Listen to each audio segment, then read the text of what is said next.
Vous savez quoi? Je pense que je vais suivre mon film de l'année.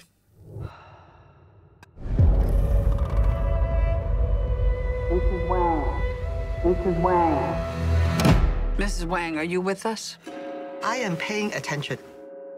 Hey, salut tout le monde, j'espère que vous allez bien, moi je vais super bien. Aujourd'hui, je suis venu pour qu'on parle de Everything, Everywhere, All at Once. C'est un film réalisé par les Daniels parce qu'il y a deux personnes, c'est pourquoi c'est au pluriel. Il y a un qui s'appelle Daniel Kwan et l'autre Daniel Schneider. Ce film qui est sorti aux États-Unis, qui fait un vrai carton, c'est vrai, ici on n'en a pas au ciné, mais on peut le trouver sur Amazon Prime. J'ai regardé ce film et je vous assure, je pense que je viens de trouver mon film de l'année, comme je l'ai dit tantôt là. Ce film parle du multiverse. Multiverse, c'est quelque chose que Marvel essaie d'en parler depuis un bon moment, mais je pense qu'on vient de trouver des personnes qui comprennent réellement ce que c'est le multiverse. Le film a été réalisé avec la caméra Alexa Mini, que vous connaissez tous, avec plusieurs objectifs. Ils ont fait de l'anamorphique avec l'Atlas Orion, avec Scorpioles, avec Todd Ao et Zeiss Master Prime, et tous ces choses-là, mais la caméra principale, c'était Larry Alexa Mini. Mon actrice préférée dans le film, qui est bien sûr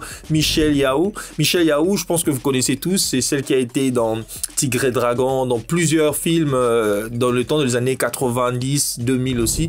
Alors, c'était une femme qui s'y connaît bien en arts martiaux. Alors là, elle a fait un film où je l'ai trouvé encore plus superbe qu'avant, surtout dans sa manière de jouer, quoi. Elle est vraiment assez poétique par sa manière de faire. Et là, on vient de découvrir encore une actrice qui ne sait pas juste se battre, mais qui sait aussi donner l'expression. C'est un film qui traite sur le multiverse. Le multiverse que nous connaissons tous, c'est qui touche plusieurs mondes, dans le sens où déjà le titre nous le dit, Everything, qui veut dire toute chose, everywhere, à tout moment, all at once, qui veut dire que les choses qui se passent au même moment.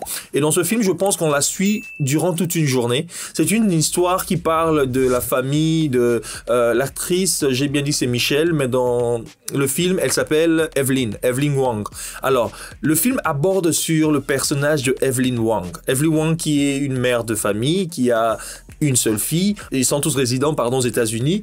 Ils sont un peu des immigrés d'une certaine manière. Alors, dans le film, ce qui est intéressant dans ce film, c'est comment ils abordent ce côté multiverse et surtout la thématique qu'ils ont utilisée. Dans le film, il est question de suivre cette femme qui vit avec, comme je disais, son mari, son père et sa fille. Bon, qui vit pas avec sa fille parce qu'elle vient de temps en temps. Alors, ce film, pourquoi il cartonne? Parce que déjà, c'est un film à low budget, si on peut dire ainsi, par rapport aux États-Unis, pas à nous, hein, ne vous inquiétez pas. Low budget, pourquoi? Parce que le film a coûté que 25 millions pour la production. Pendant que nous savons qu'il y a des blockbusters qui coûtent environ 200 millions, environ plus de 100 et quelques millions, même de 300 à 500 millions de dollars, mais ce film n'a coûté que 25 millions de dollars et jusque-là, son entrée fait plus de 100 millions de dollars. Vous imaginez. Donc, c'est un film que les gens aiment énormément et que les gens ont vraiment voulu aller au ciné pour aller regarder ce film, quoi. Et la manière dont ce film est très simplement compliqué, qui veut dire que c'est très simple et très compliqué à la fois. Compliqué pourquoi ils ont essayé de toucher des points qui sont un peu très réfléchis, mais en essayant de le montrer très simplement. Meilleur que c'est que Marvel essaie de nous vendre à chaque fois, quoi. Dans ce film, la dame est censée gérer un problème. Le film touche, comme je disais, ça touche une thématique familiale et aussi personnelle. Pourquoi? Parce que dans tout le film, la dame est censée essayer de gérer des situations, surtout des relations. Sa relation d'abord entre elle et son mari, sa relation entre elle et sa fille, et entre elle et son père. Et pourquoi ils sont allés dans ce multiverse et tout ça? Parce qu'ils ont essayé de mettre en sorte une sorte de questionnement personnel. La dame doit se questionner pour essayer de voir si elle avait vécu ou si elle avait eu une autre vie que celle qu'elle a actuellement. Parce que dans cette ville, elle est vraiment down, quoi. Non, c'est vraiment la dernière. Même dans le film, sans spoiler, on lui dit déjà que c'est la plus malheureuse ou la plus mauvaise de toutes les versions qui peuvent exister. Alors, vous imaginez, dans son monde, elle doit gérer d'abord tout ce problème-là. Sur ça, il faut rajouter encore le problème de l'État, qui veut dire qu'elle doit payer des taxes, et que c'est vraiment déjà un problème pour elle. Pourquoi je trouve ce film intéressant? Parce que ce film, comme je dis, c'est un film à low budget. Mais la manière dont Daniel ont réfléchi pour rendre les choses plus simples. Parce que quand on regarde le film n'a pas beaucoup de setup. Quand je dis setup, comme je vous ai dit au tout début, qu'on suit carrément une journée de Evelyn. Comment sa journée se passe. Maintenant, comment sa journée se passe dans plusieurs différents univers ou dans plusieurs mondes différents, mais au même moment. La manière dont c'est réalisé, c'est shooté, les cascades sont vraiment super, les transitions, n'en parlons pas. Et la manière dont ils ont essayé de nous conduire à chaque fois entre le monde 1, quand je dis 1, c'est le monde d'Evelyn, à d'autres mondes. La manière dont ils ont essayé de faire ces transitions pour aller là-bas, c'est tellement basique et bien fait que c'est vraiment super.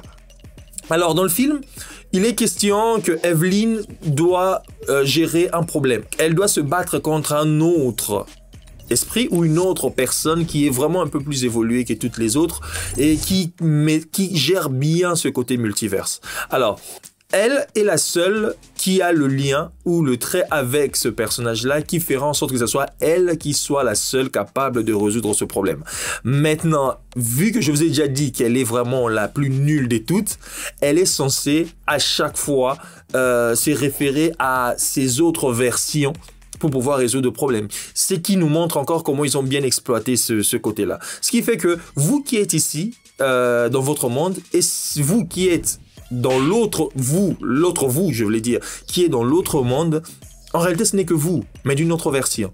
Pour dire que dans ce film, ils ont fait en sorte que tous les brains puissent se connecter à chaque fois, qu'elles puissent être à mesure de se connecter ou de voyager dans tous ces univers. À part qu'il y a un point qui m'a un peu fait bizarre, la manière dont l'élément qu'ils utilisent pour se propulser dans d'autres mondes. Bon, de toute façon, ça reste un film. C'est vraiment plus pour s'amuser ou pour passer du bon moment qu'on a regardé. Tout le point ne peut pas être 10 sur 10, quoi. Dans ce film, on essaie de nous montrer les choses que nous, à chaque fois, pensons bien faire ou mal faire. Pourquoi? Parce que Evelyn doit se poser des questions en essayant de se demander si elle avait bien fait d'épouser ou d'épouser son mari ou de rester avec son père parce que son père était contre ça. Alors, Evelyn se rend finalement compte que elle vit une vie très misérable et que certainement si elle avait écouté son père, elle aurait vécu une vie vraiment assez meilleure comparée à celle qu'elle a actuellement. Maintenant, dans ce film, on essaie de lui faire voir, au fait, toutes ces autres versions qui ont vécu sans le mari. Comment ils ont évolué, elles ont évolué. Pourquoi? Parce que dans une des versions, elle est une célébrité mondiale, dans une autre, elle est une vraie battante ou combattante, dans une autre, dans chacune des vies où elle vit sans son mari qui est dans son monde à elle est vraiment assez évoluée. Bien sûr que le mari est toujours à côté. Alors là, elle se rend compte qu'elle ne devrait vraiment pas se marier avec ce gars-là, quoi. Maintenant, qu'est-ce que les réalisateurs ont voulu nous montrer? Ont voulu nous montrer, en fait, les choses par moments que nous pensons qui ne sont pas bonnes par rapport à notre vie ou qui ne nous aident pas à évoluer, sans peut-être celle-là dont on a vraiment besoin.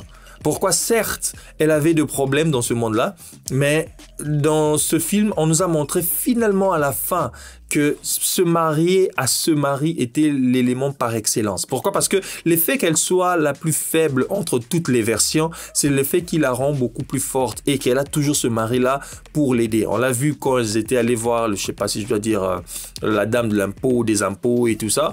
Partout où elle passe, où elle fait des erreurs, c'est toujours son mari qui vient pour nettoyer ou pour tout arranger.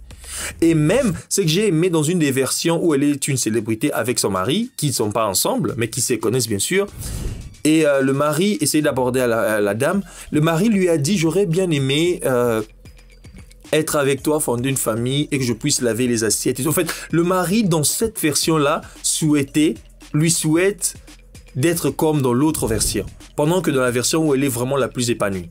Et la manière dont ils ont fait en sorte que ce même personnage, cette même Evelyn puisse être attachée à toutes les autres, c'est du fait que, vu qu'elle est la plus faible et la plus misérable d'entre toutes, elle a besoin de se connecter à chaque fois à d'autres de ses versions. Par exemple, à chaque fois qu'elle se bat, déjà, elle ne savait pas se battre. Pour mieux se battre, elle doit se connecter avec une version d'elle qui sait se battre pour qu'elle puisse se battre. Elle doit être plus intelligente, elle doit se connecter. Ça montre comment elle se connecte avec toutes ces personnes-là sans pour autant que ce soit elle qui parte et qu'on ait deux versions d'elle. C'est toujours elle partout, mais qui doit juste se connecter avec ces personnages-là. Dans la manière dont dans ce film, ils ont abordé le multiverse, c'est... Jusque-là, pour moi, c'est la manière par excellence. Comparé à tout ce que nous avons eu à vivre dans des Marvel ou dans d'autres films qui ne sont pas que des Marvel, quoi. Mais dans ce film, qui est à low budget, si j'essaie encore de le répéter. Pourquoi? Parce qu'on a toujours l'impression qu'il faut avoir des gros budgets pour avoir de belles idées. Et pourtant, non. Ce film prouve vraiment le contraire. Et il y a beaucoup de choses que j'ai pas voulu dire pour vous laisser le temps de regarder ce film. Et je me rappelle, à un moment donné, quand je regardais avec ma femme, imaginez, arrivé à un moment donné, le film se termine. Et elle se dit, attends, vous êtes sérieux, le film est fini. Et là, on est déjà à plus de 1 heure et quelques. Et pourtant, non, le film était vraiment fini, mais dans une des versions. Et là, on sort de la caméra, on se rend compte qu'on regardait une version. Et là, on vient d'entrer dans une autre version. Mais dans la version que l'on regardait, le film était vraiment fini avec des noms qui montaient et tout ça. Et la manière dont ils ont traité les multiverses, ils ont montré différents endroits ou différents mondes. Contrairement à Doctor Strange, où on est passé rapidement. Mais là, on est un peu resté. Par moments, ils sont même devenus des pierres. J'aime beaucoup cette scène-là. Et puis, il y a une autre version que j'aime beaucoup où ils n'utilisent pas leurs mains, mais plus leurs pieds. Parce que leur main est tellement moite et qu'ils peuvent bouffer leurs doigts et tout ça. C'est assez compliqué ce film, mais c'est vraiment très bien réussi. Et je pense que ça peut vraiment relancer une fois de plus la carrière de Michelle Yeoh, parce que ça fait un bon moment qu'on l'a pas vue au ciné et je suis vraiment très fier d'elle. Ça, c'est mon actrice préférée en termes d'arts martiaux. Elle est vraiment assez super et assez classe à chaque fois qu'elle se présente devant la caméra. Alors, quant à moi, je vous dis merci et bonne journée à vous. Si vous n'avez pas encore suivi le film, sincèrement, je vous invite à aller regarder ce film parce que c'est vraiment très bien réalisé.